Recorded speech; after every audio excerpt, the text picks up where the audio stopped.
Obviously, we're heading down the stretch here as a football team, and when you do that, there's a lot of evaluation going on at a lot of different positions. As I said earlier, when I took this job, I wanted to make it a competitive environment, and I think that is taking place now with the influx of new players that we were able to obtain after spring football, and it's showing up. It really is. We have some young guys, some guys from the JC level, as well as some double transfers that have done a nice job of establishing themselves and for playing time. So, you know, the roster is not set per se, who the starters are, who the backup guys are. I've always told players this. When you walk on the field, only 11 guys play. And when you walk on the field, you're a starter. That's how it works. I don't know how to say it any other way. So I think we're getting a lot of good work. I thought today was a good day in the fact that they felt some heat. The sun finally. They hadn't practiced in the sunlight in quite some time. We'll do that again tomorrow. As you guys know, they're on their school practice plan right now. We'll do it again tomorrow, and then Saturday we'll actually go at night, have somewhat of a game situation.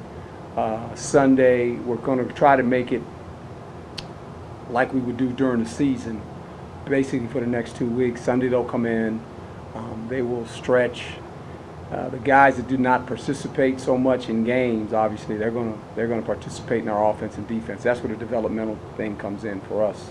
So we're going to treat it like the week of a game starting next week, so we can prepare ourselves mentally and obviously start playing the players that are going to help us, we feel, win games more than others. You'll cut down to that, narrow down. By next week, yeah, we'll get into a plan after Saturday. You'll see a more structured, practice. It'll be more against the other opponent rather than ourselves. We'll have I've always believed you still have to have one-on-ones. We'll have a competition period where you see our defense and our offense. And this is new to me in college football, is that the offense is on one field and the defense is on another field. That's kind of what they do. It's interesting. Generally, we don't. Where I've been, you don't do that. Everybody kind of practices together. It's just kind of. But that's what it is, and that's how college functions, and I'm fine with that. It's just going to be odd for me to kind of stand in the middle of the field and figure out, okay, I'm going to watch the offense in this period, I'm going to watch the defense in this period. So it'll be a lot of fun. Why do you think that difference is? Well, because I've always gone to a practice where it was the offensive period and the defense was the service team. I mean, our offense and our defense can go, our first string offense and our first string defense can practice at the same time. That doesn't happen in the world I lived in. Now, even when I was in college at San Jose State, we practice ones against ones. So this is different, and I get it. And college functions fine this way. And I've got to adjust how I'm going to view practice. The great part about it is I obviously get the tape, but I'm going to have to pick my spots when I want to watch the offense, when I want to watch the defense. I know in certain periods that they collaborate as a staff as far as what they're going to do. I'll have my ready list that I'll know exactly I'm going over there in this period because they're working on that. So I'm the one that has to adjust, not them. Another function is squad size. You don't have scout team. Yeah, we don't have 110 guys running around. You're right. We have 60. We got 60 guys. And you have a number of guys there not really fully participating for one reason or another. some due to resting. I start resting players, guys that I feel that are ready to play, and I just I told the team this, and I've always done this as a coach. I treat everyone fair. I don't treat everyone the same. And when it comes to practice reps, I got a pretty good idea where guys are at. That's what you do as a head coach. You watch it. And there's certain times you give a guy a blow, and some of the starters deserve it, the way they practice. And you need to get some young guys in there against the first. Sometimes you don't want to trade the whole unit. Sometimes you actually want to get a young player to go with the first group to see how he reacts. It's easy when you're going against the second group, but all of a sudden now you walk in a huddle, and let's say you're a freshman, and you walk in the defensive huddle, and all these guys are seniors and juniors. You're like, ooh, I'm the only one in here. Yeah. How are you going to react? I mean, that happened to us yesterday. We had 4 freshmen that went out with the first group. We wanted to see how they were going to react, and I think you have to do that. I like doing that, so I think it's important. Going powerful, athletic man can be a dominant player if he chooses to do so every down. And that's what I think he aspires to be. You know, sometimes he's so powerful that he'll get penetration and the player will run right by him. You know, so I think for him, and I've talked to him about this, there's a standard of play that you want to live up to as a player, as an individual. I've always believed that it shouldn't be dictated by your opponent or how you feel that day when you come to practice or to work. You know, that's just, I learned that from my father. You know, being in the Army, you know, you're the master sergeant every day. You don't get a day off. And the way you do things, there's a routine to it. And when you do it at a high level, you bring other people with you. And if they can't obviously function at that level, then you kind of figure out who they are. And I just think if you're an athlete or anyone in general, I just believe in you set a standard for your life, and you try to meet those standards every day. Will you fall short every once in a while? You will. But I've never been a person to need influenced by somebody else to set my standards of how I'm going to be as a man, how I'm going to coach, who I am. And so I just think if players can understand that, I think it helps them to be a better player. That was always my mindset as a player. In practice and in the game, I had a standard. I've said it to you folks before. In competition, the opponent was faceless. It didn't matter who he was. It was how I was going to play. And I set my standard, so it was never up or down. And I was going to play this way. And that's just, I think if you do it that way, you have a chance for success. Do you think the 3-3-5 and the nose tackle, the way it operates compared to 4-4-3, really complements what Vernell runs? Yeah, but even in a 3-4, he'd be a good player. Even in what we ran in Tampa and with the Jets in a 4-3, he'd be the 3 technique. He'd be Sap. You know, I don't like to compare guys, but that's where Warren played. If I say Sap, oh yeah, Warren Sap, we know who he is. Yeah, pretty good player. Yeah, so you know, I'm not saying Ren's that guy, but I mean that's what he would play in the system. So I just think, you know, he has a future. It's all on him now. The table's set. And how is he going to play? And I think for him, he wants to play with consistency.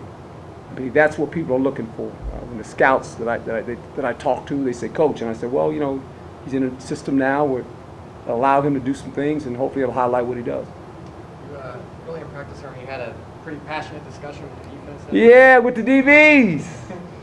I was trying to influence some confidence in them. You know, it's a tough position. It really is, and I think you have to have a mindset when you come to practice every day that, hey, there's this standard we got to play at, and we got to meet it. And when we don't do it, we got to handle it within the group. You know, the coach doesn't need to handle this anymore. They got to handle it. You know, I've been fortunate to play in some great secondaries, to coach a bunch of them too, at all different levels. I'm out in college. When I was at San Jose State, we had 3 or 4 guys play pro football. You know, so there's a mentality you have to have when you play back there, and I think anybody who's ever played in the secondary, they understand that. There's a certain edge you have every day you walk on the grass. And that was my edge. I had an edge about myself, you know, and I didn't take anything for granted. You're one false step from being beat and being on the wrong side of a highlight film when you play in the secondary. You are the last line of defense. You can't make a mistake. When you make a mistake, you turn around, one thing is common: we receive. And you're on the wrong side of the highlight tape. And I lived my whole life that way, and I love it. I loved it. I did. I mean, just every day. And I think you gotta understand that. You can't play like, oh, it's okay, I'm gonna get it right. No, you gotta get it right. And the more you make plays, the more confident you become. Look, we got some wideouts out there. I ain't gonna mention who they are. There's more than one. They're gonna play on Sunday. So if you're a secondary guy, you want to guard those guys. You want to play against those guys in practice every day. That's gonna make you better. So I just think that's got to be the mindset, and hopefully they understand that. After Tyler Wiley's injury, Jalen Harvey and Tillman, how do you think about that position as you kind of recalibrate? right now? Yeah, well, there's still some people that we have there. Obviously, you know, Langston. Yeah, you know, but he's coming back. So, you know, we've got some guys with some veteran experience. Daz has played back there. So we're just trying to figure out what's the best combination of players at the back end and up front. There are some packages up front we're going to try to you know, install defensively where we can rush the quarterback. We have some guys that have some talent that can rush the quarterback. And so we got to get them on the field. Now, it's hard in college football when people go no huddle, obviously. You know, that's kind of tough. But if we can find a way to have certain packages every week for our opponent on defense, I think that's going to be to our advantage because of the speed we have. You know, we have some speed that maybe we didn't have in the spring. Some guys that showed up all of a sudden, you know. I don't want to mention their names yet because they're young guys, but we'll just have to wait and see. Every day I walk off the field, they keep showing up. And if you keep showing up, eventually you need to go show up out there in that arena and go play, right? So, How many of those guys do you think will play? oh, young guys? Yeah. 6 to 7, easy, right now. And you know, I think the more they continue to play, the more confidence they gain, which is a good thing. You know? So we'll see, but you know, you listen to your eyes as a coach. Just go to practice, listen to your eyes every day. Eyes don't lie.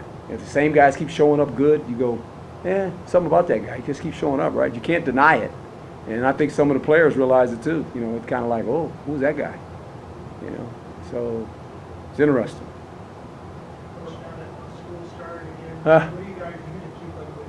Well, they got to get back on that routine, you know, and we kind of flipped it. Today was the day, you know, and I said, okay, now you go back on campus. And you got to go to class. You got to do where you're supposed to be. A lot of distractions all of a sudden when you go on campus, right? Good distractions, by the way. And you got to handle all that. You have to. I can remember when, you know, especially the freshman guys, you know, I remember coming out of high school and, you know, kind of go to summer camp. And I'm at Cal Berkeley and, you know, practice was at 3 o'clock, and I go to some classes, and at noon I'm kind of walking across campus, and I'm going, wow, this is interesting. Oh, this is kind of interesting, right? And so that's what you go through, you know, and you just kind of like, before you know it, you're sitting down, and you're kind of looking, and you lose the time of the day, you know, it's like, oh, I got to go to practice, but this is really interesting, right? And you figure it out, and there'll be some guys running around like that, smiling and not knowing what to do, you know, but the good part is we practiced already. See, we practice in the evening. We practice like after class, right? These guys are going before, so. But a lot of things happen today. You were talking about the other levels of the defense. Can you talk about linebacker a little bit? Yeah. You know, you got Robertson and Lambert there, plus the returning guys. How do you feel just collectively about what you're seeing? Well, we moved Tyler over there. You saw that 41, right? Yeah, Tyler Johnson. So he's a part of that group too. We've got some guys, you know, that play the linebacker position right now. Some veteran guys, we know who they are, but the young guys, you know, Stanley, Merlin, Butler, they're showing up. They're showing up every day now. And they keep showing up, and that's a good thing, you know. So I think with those guys, there's an infusion of some athletic players there, and how do we structure that?